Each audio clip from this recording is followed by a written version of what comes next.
जी, नमस्कार दोस्तों, ज्ञानालय में आपका स्वागत है और हम लोग तैयारी कर रहे हैं ईएमआरएस एग्जामिनेशन 2023 की। ईएमआरएस का कोई भी पोस्ट हो, चाहे प्रिंसिपल हो, TGT, PGT, hostel warden, lab attendant, JSA, सभी में करंट अफेयर्स आएगी और करंट अफेयर्स में जो मेन फोकस होगा वो एजुकेशनल करंट अफेयर्स होगा। तो जैसा कि हम लोग डेली जो है करंट अफेयर्स के 10 क्वेश्चंस की प्रैक्टिस करते हैं, आज भी हम लोग 10 क्वेश्चन की प्रैक्टिस करेंगे।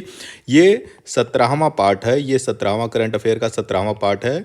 तो कुल 170 क्वेश्चंस करंट अफेयर के हम लोग पढ़ चुके हैं। इस वीडियो को अगर मिला लिया जाए तो 170 क्वेश्चन हो गए हैं और अगर इसका पीडीएफ भी आप लोगों को डिस्क्रिप्शन बॉक्स में जाके मिल जाता है। तो चलिए शुरू करते हैं ईएमआरएस एग्जामिनेशन की शुभकामनाओं के साथ इस आज के वीडियो की शुरुआत करते हैं। सभी करंट अफेयर्स के जितने भी क्वेश्चन हैं काफ़ी इंपॉर्टेंट है, तो बिना स्किप किए हुए 1 से लेकर 10 करंट अफेयर्स जरूर देखिएगा। चलिए आज के वीडियो की शुरुआत करते हैं पहले क्वेश्चन से।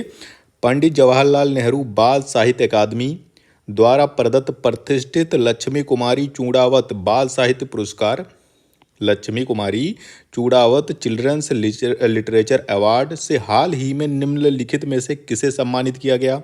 ये एक एकेडमी है, पंडित जवाहरलाल नेहरू बाल साहित्य अकादमी है, ये जयपुर में है, जयपुर राजस्थान में है, एकेडमी है। ये हर साल एक पुरस्कार देती है जिसका नाम है लक्ष्मी कुमारी चूड़ावत चिल्ड्रंस लिटरेचर अवार्ड देती है। लक्ष्मी कुमारी जो है राजस्थान की हैं। राजस्थान की जो है ये महिला जो कांग्रेस थी, जो कांग्रेस नेशनल कांग्रेस है उसमें ये अध्यक्ष थी और उसी में उनका जो है कुछ इन्होंने लिटरेचर में भी काफ़ी अच्छा काम किया है। तो उन्हीं के सम्मान में लक्ष्मी कुमारी चूड़ावत चिल्ड्रंस लिटरेचर अवार्ड जो है ये हर साल ये एकेडमी देती है। इस साल का किसे प्रदान किया गया? पीयूष बेबले को, जगदीश प्रसाद शर्मा गिलुवंड को और फिर अद्वैत जिंदल को या फिर आईदान सिंह भाटी को। ये छोटा सा बच्चा आपको दिख रहा है, क्योंकि जो है चिल्ड्रंस लिटरेचर अवार्ड है, छोटे बच्चों को दिया जाता है। जो बच्चे जो है छोटे बच्चे हैं, जो कोई कविता, कोई कहानी या कोई ऐसी चीज़ जो साहित्य या कोई चीज़ लिख देते हैं, उनको सम्मानित किया जाता है। तो ये छोटा बच्चा जो है अद्वैत जिंदल, ये छतुआ जो है अद्वैत जिंदल, इसने जो है कई सारी कहानियाँ लिखी थी। एक तो जो है इसने चुलबुली कहानियों के नाम से किताब लिखी है, उसमें काफ़ी बढ़िया इसने लिखा है। इसी के लिए जो है अद्वैत जिंदल को जो पंडित जवाहरलाल नेहरू बाल साहित्य अकादमी द्वारा एक इसे पुरस्कार दिया गया जिसका नाम है लक्ष्मी कुमारी चूड़ावत चिल्ड्रंस लिटरेचर अवार्ड। तो इससे इस अद्वैत जिंदल को सम्मानित किया गया। दूसरा क्वेश्चन है कि उत्तर प्रदेश की किस नदी में हाल ही में जटायु क्रूज सेवा, जटायु वही रामायण वाले जटायु क्रूज सेवा, ये कुछ दिख भी रहा, क्रूज है मतलब एक जहाज है, पानी वाली जहाज जिसे कह सकते हैं। जटायु जब रावण लेके जा रहा था सीता हरण करके, तो रास्ते में वही लंका के पास जब वो समुद्र पार कर रहा था तो जटायु मिलता है। जटायु लड़ाई करता है, रावण से छुड़ाने की कोशिश करता है सीता माता को, लेकिन उतना ताकतवर नहीं था रावण, काफ़ी भाई अब जान ही रहे हैं, उसने जो है उसके पंखों को काट दिए थे। तो जटायु क्रूज सेवा अभी शुरू की गई है, इसका नाम है वो किस नदी पे और कहाँ पे है। आपको अगर स्थान पता होगा तो आप नदी बता दोगे। अगर मान लीजिए आपको बोल दीजिए कि प्रयागराज में, तो प्रयागराज में कौन सी नदी है? गंगा यमुना सरस्वती का संगम है। अगर आपको बोल दीजिए भाई वाराणस में है, बनारस में कौन सी नदी है? गंगा नदी है। आपको अगर जगह नहीं पता है तो ठीक है, चलिए मैं बता देता हूँ कि कौन सा आंसर है। यमुना नदी नहीं, यमुना नदी नहीं है, सरयू नदी है। शुरुआत इसकी की गई है अयोध्या में।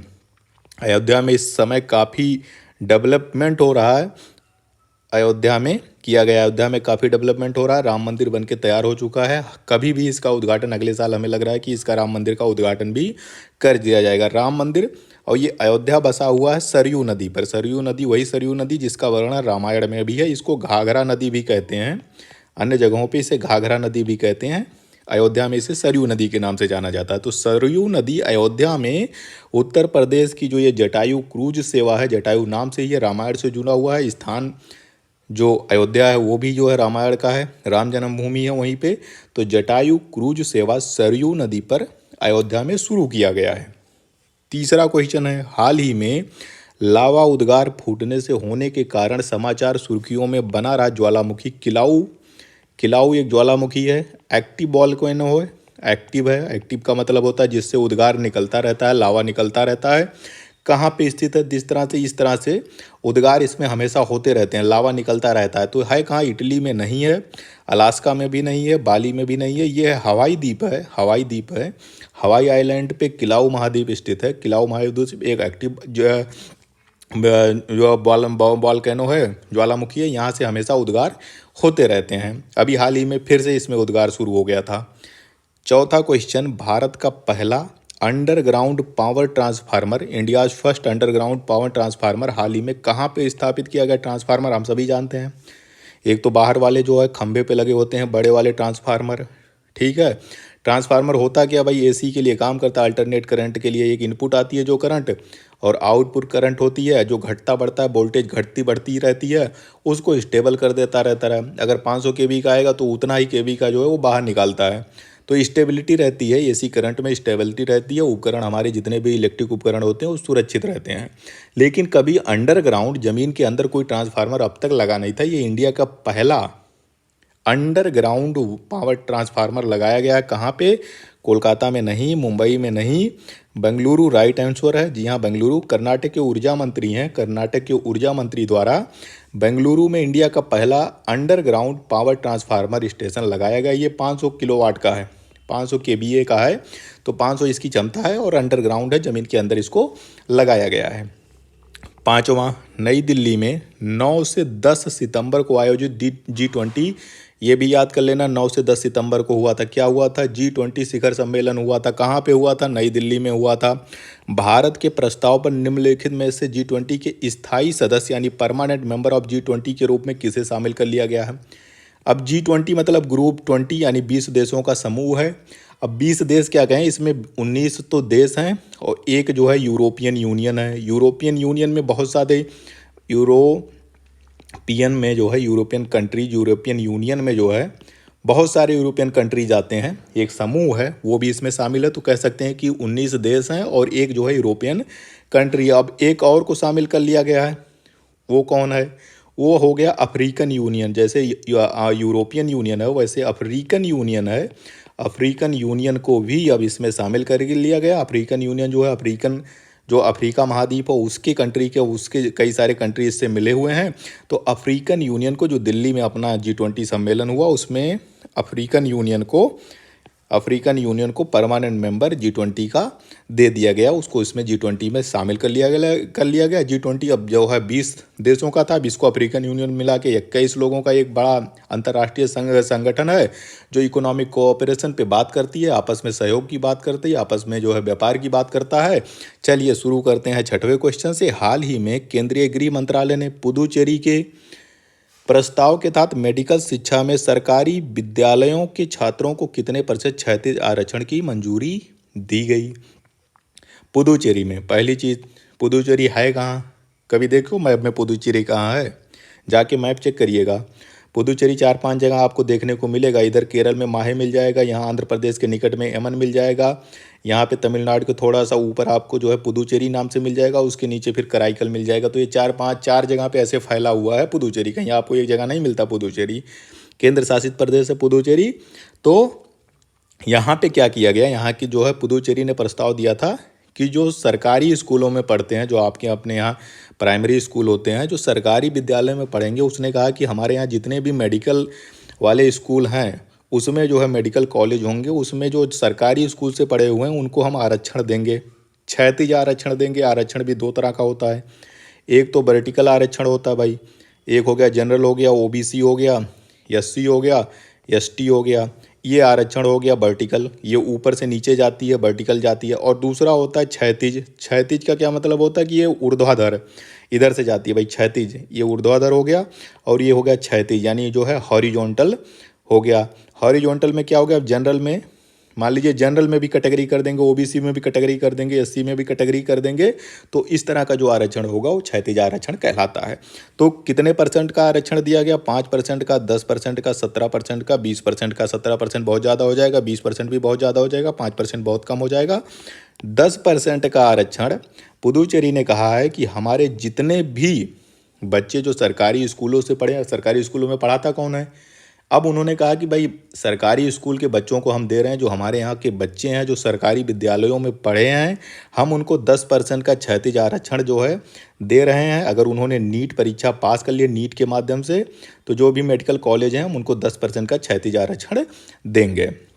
7वां क्वेश्चन, बहुविवाह पर प्रतिबंध यानी बैन ऑन पॉलीगैमी के लगाने के लिए निम्नलिखित में से किस राज्य द्वारा विधेयक लाने की योजना है? असम द्वारा, बहुप्रतिष्ठित बहुविवाह पर प्रतिबंध लगाने के लिए अध्यादेश उसने विधेयक एक ले आया है। असम जो विश्वदेव शर्मा है वहाँ के सीएम हैं, इस पे काफ़ी जो है वो बैन लगाने की उसमें लगे हुए हैं कि जो बहुविवाह प्रथा है उसको बैन लगाया जाए। बहुविवाह दो तरीका का होता है, एक तो होता है ये महाभारत वाला टाइप पे द्रौपदी और उनकी जो है मतलब दुल्हन एक, दूल्हा कई सारे, और दूसरा जो होता है कि दूल्हा एक है और उसकी दुल्हन ढेर सारी हैं।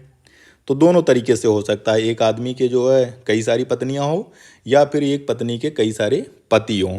तो दोनों तरह का ये जो है बहुविवाह माना जाएगा, पॉलीगैमी माना जाएगा। असम सरकार द्वारा ये विधेयक लाने की योजना है। वो पॉलीगैमी उनके यहाँ असम में काफ़ी प्रचलित है, आदिवासी जनजातियों में काफ़ी ज़्यादा चलता है।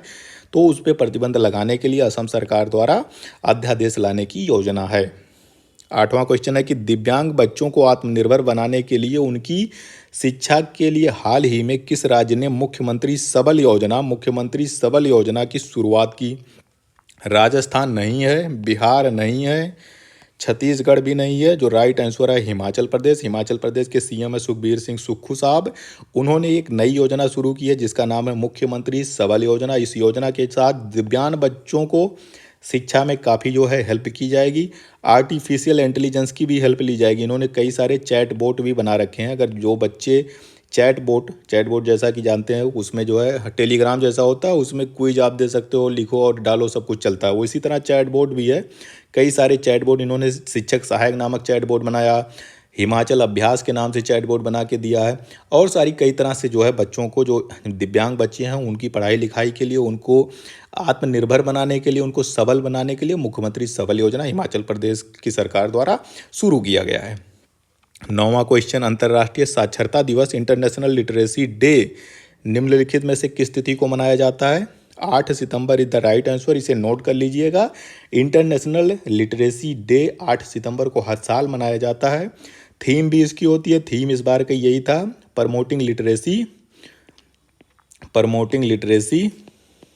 बहुत लंबा सा थीम है। थीम हर साल जो है जो एक नई थीम दी जाती है। लिटरेसी मतलब साक्षरता को बढ़ावा देने के लिए, लोग पढ़ाई लिखाई करें, लोग साक्षर हों, इसलिए जो है ये हर साल जो है 8 सितंबर को मनाया जाता है। प्रमोटिंग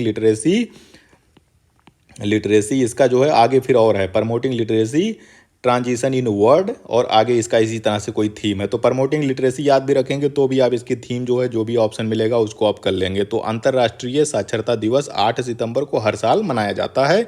आज की वीडियो का अंतिम क्वेश्चन है कि विश्व की सबसे ऊंची नटराज की प्रतिमा किस स्थान पर स्थापित की गई? नटराज की प्रतिमा, ये प्रतिमा है नटराज की, भगवान शिव की तांडव करती हुई मूर्ति होती है नटराज।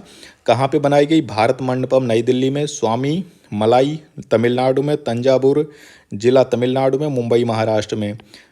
तो सही आंसर है भारत मंडपम नई दिल्ली। ये जो ऑडिटोरियम बना हुआ ये प्रगति मैदान है दिल्ली में। प्रगति मैदान में एक बहुत बड़ा ऑडिटोरियम बनाया गया है जिसका नाम है भारत मंडपम। उसके सामने जो गेट है उसकी पे जो है विश्व की सबसे ऊंची नटराज प्रतिमा स्थापित की गई है। ये इसी G20 सम्मेलन के समय जो है इसका उद्घाटन किया गया था, इसकी शुरुआत की गई थी। तो इस तरह से 10 क्वेश्चन की हम लोगों ने प्रैक्टिस किया। इसकी PDF डाउनलोड करने के लिए आप जो है डिस्क्रिप्शन बॉक्स में जाके इसका PDF डाउनलोड कर सकते हैं। अगर आप लोगों को वीडियो अच्छा लगा हो तो प्लीज़ लाइक शेयर सब्सक्राइब कर दीजिएगा।